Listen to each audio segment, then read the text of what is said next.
Andrew Bailey, welcome to Bloomberg. Thank you so much for joining us. Look, on Libor, we did a panel at Bank of England together earlier this morning, and you were saying you're actually optimistically surprised at the fact that, chief executives of banks have taken this on board, that they see the end of Libor coming, and they're starting to be ready. Is there a worry that actually, because the deadline is end of 2021, that they kind of wane on their commitment? I don't think so. As you say, we're very pleased and positive about the engagement. And by the way, not just the engagement in London, but around the world. The end 2021 deadline, it's quite interesting. I mean, when we came up with this date, it was always viewed as ambitious. Some people even said aggressive. But we also knew, and let's face it, we came up with that date back 3 years ago in 2016, when we were having, frankly, difficulty holding banks into the panels because of the decline in the market, that we had to be aggressive and ambitious because there comes a limit beyond which holding the thing together couldn't necessarily be guaranteed. So that was what lay behind it. I'm very pleased with the engagement. Can you just delve a little deeper in what you mean when you said everything is on the table for the legacy book of trades? Yeah. Could you have different speeds for different markets? Well, I think, first of all, we know there's a legacy. And the legacy takes different forms. Obviously, the use of Libor has grown in quite a few markets. You can't generalize about it.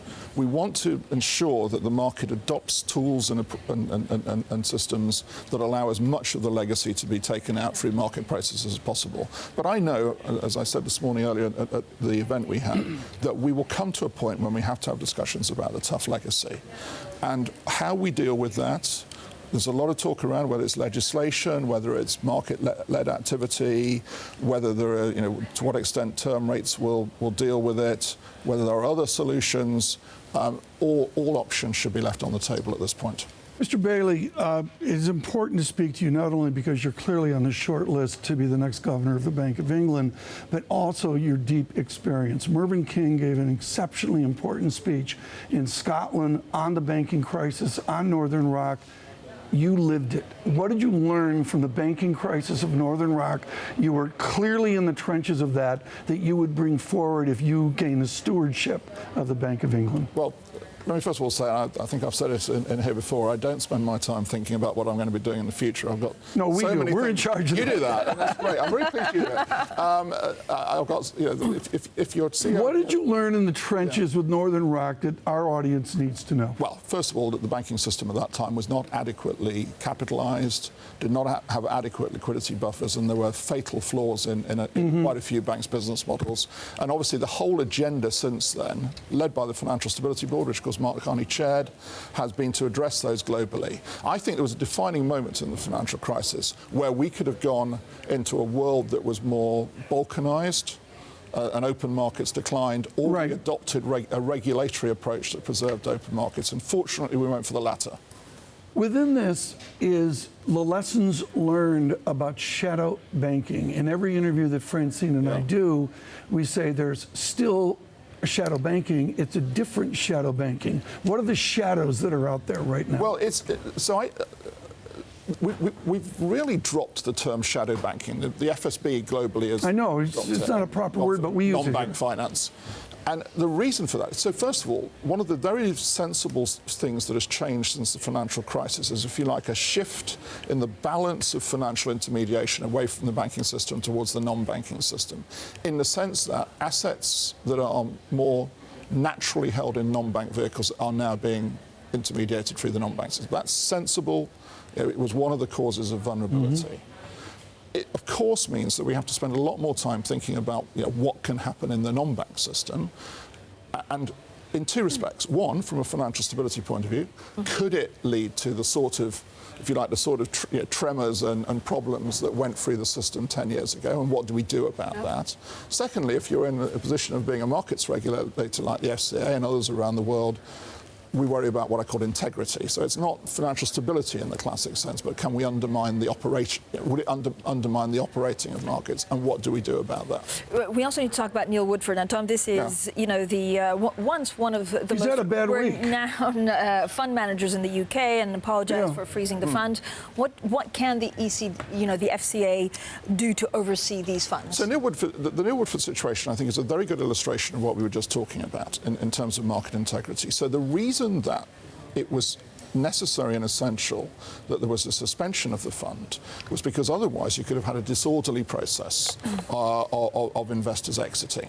Now, I know investors say, well, that's restricted my options, but I would counter that by saying that the alternative would have been much more disorderly.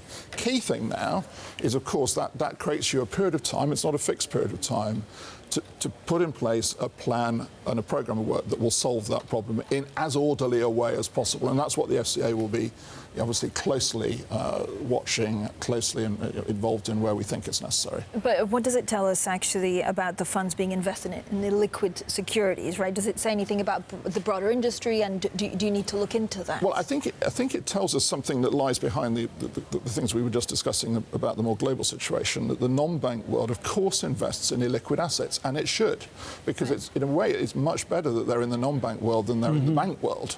Yeah. Then you have to, as I say, you have to come up with and understand and deal with the issues that can come up there. And this is an illustration of how do you allow a fund that gets into that position where it's got illiquid assets, which people then want to sell the fund, to exit. Because 10 years ago, we were dealing with the problem of banks that were too big to fail. Of course, we don't want funds that are too big to fail.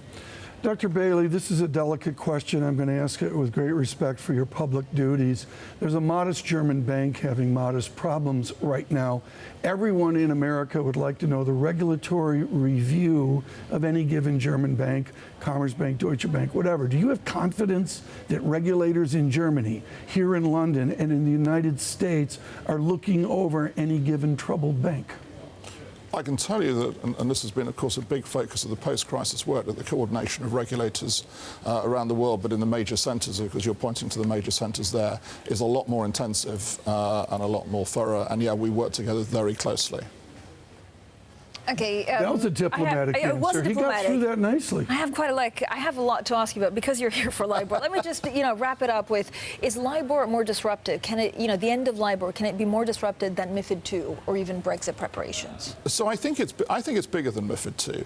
And I think it's bigger than MiFID II because it involves a lot of market. It's global. Yeah. Libor's used globally. And it involves dealing with a big legacy. I mean, MiFID II was more focused on what the future is going to look like, in a sense, and designing a future world. So I think it's bigger. I think it's much harder to compare it with Brexit. I think there's an apples and oranges issue there because Brexit, after all, is not at origin a financial issue. It has big implications for us in our markets, but it has much bigger ramifications. So I don't make that comparison. And just a final question on these liquid assets: do you need to do you need to look into or put a review to protect investors that look into these illiquid funds? Well, we need, of course, to look very closely at that. But what I would say is there is always a balance here. We have to have an economy in which there is investment in illiquid assets. And then it's the question of how we do it to preserve the integrity of markets.